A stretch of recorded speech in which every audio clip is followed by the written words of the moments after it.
One of the biggest time wasters when you're bass fishing is when you can't find your pliers or your scissors or your clippers and you're searching around to retie or get a hook out of a bass and you can't find the tool you need. So every boat should have something that keeps your tools organized, and this one's from Rapala. It's a magnetic tool holder. I'm going to mount it right here and give me a chance to cover up some of the many holes that the previous owners have made in this boat. It comes with a real nice set of magnetic, spring-loaded pliers, which I really like, scissors, they'll take care of that braid, and a pair of side cutters. So I'm going to put it right here on this console. I can just run back and grab it, and be really handy, save me a lot of time, keep my tools organized. It also comes with 4 screws to help you mount it, so I'm just going to do that right here. There you go. Got my tools right where I need them. I just run back here and get them, and won't waste any time at all getting what I need. More time casting, catch more bass. Every tournament angler needs a culling system that lets you cull your fish fast and efficiently. You don't need to be wasting time trying to find your culling buoys and everything else when you should be casting. You want to get it done quickly, efficiently, and get it done right. Well, I found a really nice culling system I like. It's from TH Marine. It's called the G-Force Cull System. It's endorsed by Gerald G-Man Swindle, one of our favorites on the Elite Series Tour, the Bassmaster Elite Series Tour. And it's really easy to install. You got a base here. It's already installed in my boat. It comes with an adhesive backing, and that may be enough to hold it. I really don't know, but it also has 3 screws, and since I have enough material here to screw it into, that's what I did. So this isn't going anywhere. It has a series of holes, and it comes with buoys, and you just insert your buoys right here so that when you open your lid to cull, they're right where you can get them. Real handy. So I'm just going to put them all in right here to show you what it looks like. So here, I've got them installed. You just lift up. There they are. You got 6 buoys. Real handy. You just grab them. And the system also comes with a balance beam. So you got everything you need. I'm just going to keep my balance beam right in my live well. And these are right where I need them. They're handy. This is like a 10-minute install. Very easy.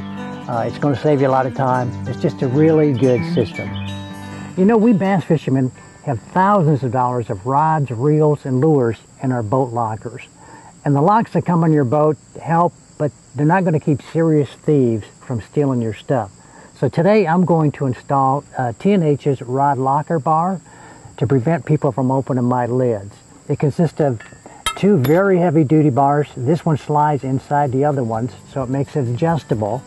It comes with a lock and the keys, and 2 of these insets that go into the side of your deck that the bars slide into. Also, you have the hardware to install this in the side of your deck. The main tool you need for this is a drill with a 1 3/8 inch hole cutter. And that's what you install this with. It's pretty easy installation. Once you drill the holes, get these set up, the bars fit right in there and you're ready to go. So let me show you how to do this. I found a place where the bar covered the 3 lockers on my boat's front deck.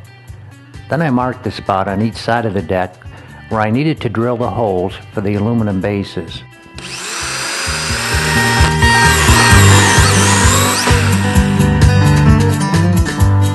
To make room for the bases, I had to use a makeshift tool to dig out the foam flotation under the deck wall.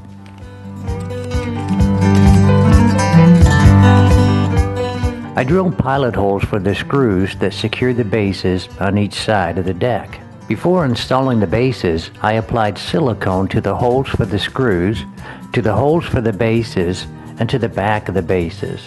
I secured the bases with the screws that came with the locker bar using an electric drill.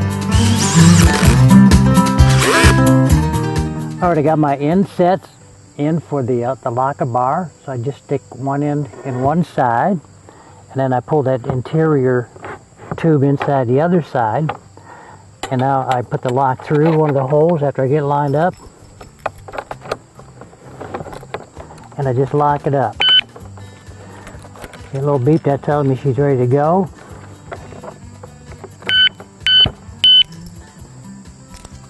Now she's locked. Now you can't open these lids. Can't move them at all. They're locked in there. And something really neat, watch this.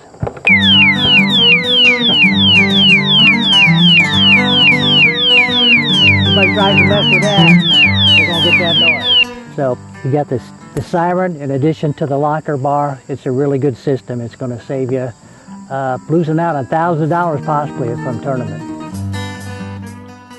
Now one thing I'm a little bit leery of with this boat are the live wells. They could be a little bigger, and I only have one fill pump and one pump for the recirculation. So what I'm going to do is add a thing called the oxygenator. This thing you install in your live well, and it puts pure 100% oxygen into the water, and it's so refined, so finely dissolved that it never really gets to the surface and dissipates. It stays in there where the fish can use it.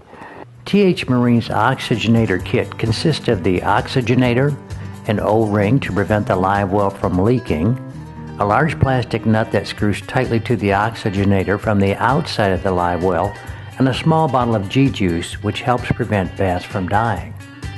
Now the manufacturer recommends that when you drill this hole, fiberglass can tend to crack, so they recommend that you actually run it in reverse so it doesn't rip anything out of there.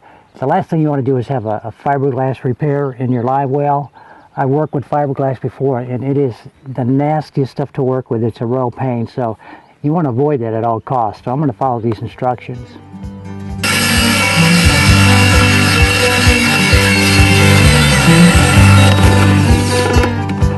After you drill the hole in the lowest place you can find in your live well, insert the oxygenator into the hole with the O-ring installed on it.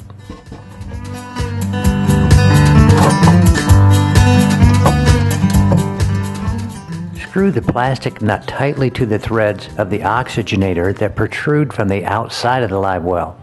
I attached 14 gauge wire to the leads from the oxygenator and connected them to an accessory switch on my console. Now I'm much less likely to be hit with dead fish penalties.